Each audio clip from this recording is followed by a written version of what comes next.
Worldwake, the second set of Zendikar block developed on the themes of its predecessor. Kicker was kicked up a notch. Format-defining lands made their way into packs, and players got a hint of what was to come in the next set, Rise of the Eldrazi. But Worldwake will always be remembered for two cards, Stoneforge Mystic and Jace the Mind Sculptor, the first banned from Standard in more than 6 years.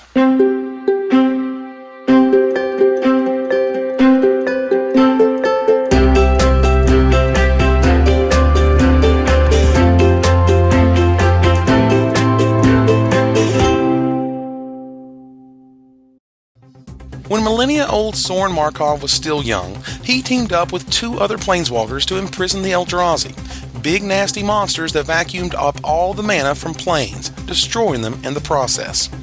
The other two planeswalkers were an unnamed lithomancer with the power over gems and stones, and Ugin, a spirit dragon with the power of colorless fire. Originally the plan was to destroy the Eldrazi, but the trio had to settle for imprisoning them in a physical form on Zendikar, a plane sacrificed for the greater good of the multiverse.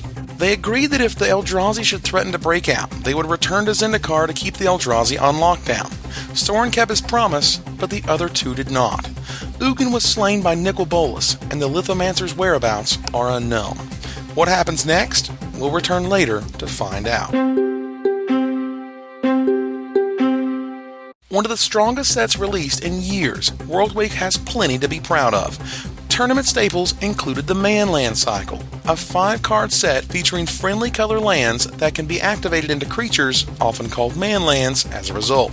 Tectonic Edge was a tournament mainstay, partially to help fight those manlands, but also because the set's lead developer, Mike Turian, loved Wasteland from Tempest, and this was the closest they could come to reprinting it.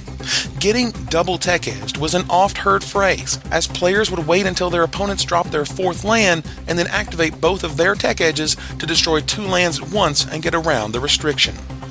Cunning Sparkmage plus Basilisk Collar was a powerful combination, and they even printed Stoneforge Mystic in the same set to help find it. But nothing could compare to the power level of Jace the Mind Sculptor.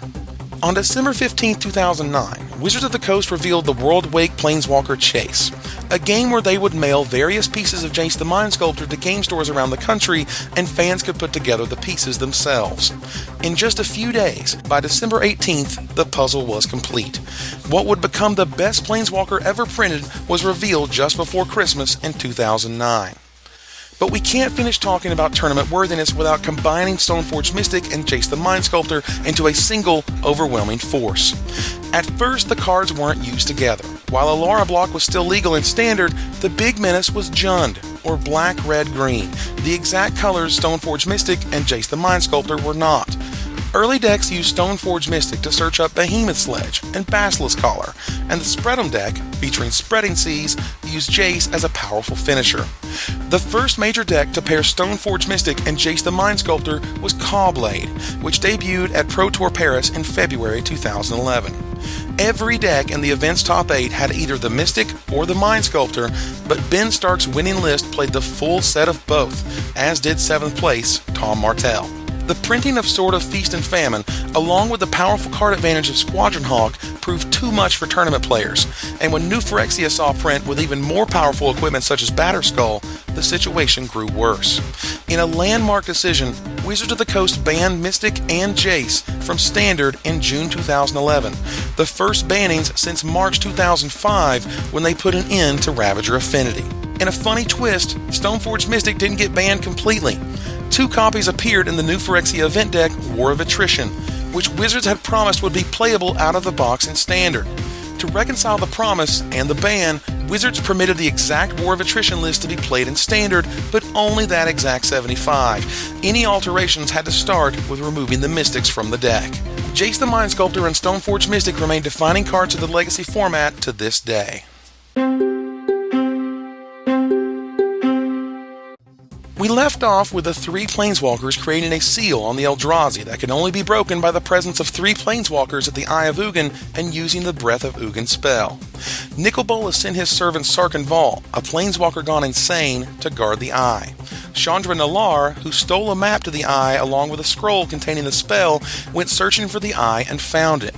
Jace Beleren, who had been tasked with wiping Chandra's memory of the spell scroll, followed along and made the 3rd Planeswalker. When the insane Sarkhan attacked Chandra, she tried using her usual fire spells, but Zendikar's bizarre mana meant they didn't work. She resorted to the colorless fire, the Breath of Ugin, which did work, but also broke the seal, setting the Eldrazi free and opening the gates for the last set in the Zendikar block, Rise of the Eldrazi. Join us next time as we look at the largest creatures ever printed and so much more.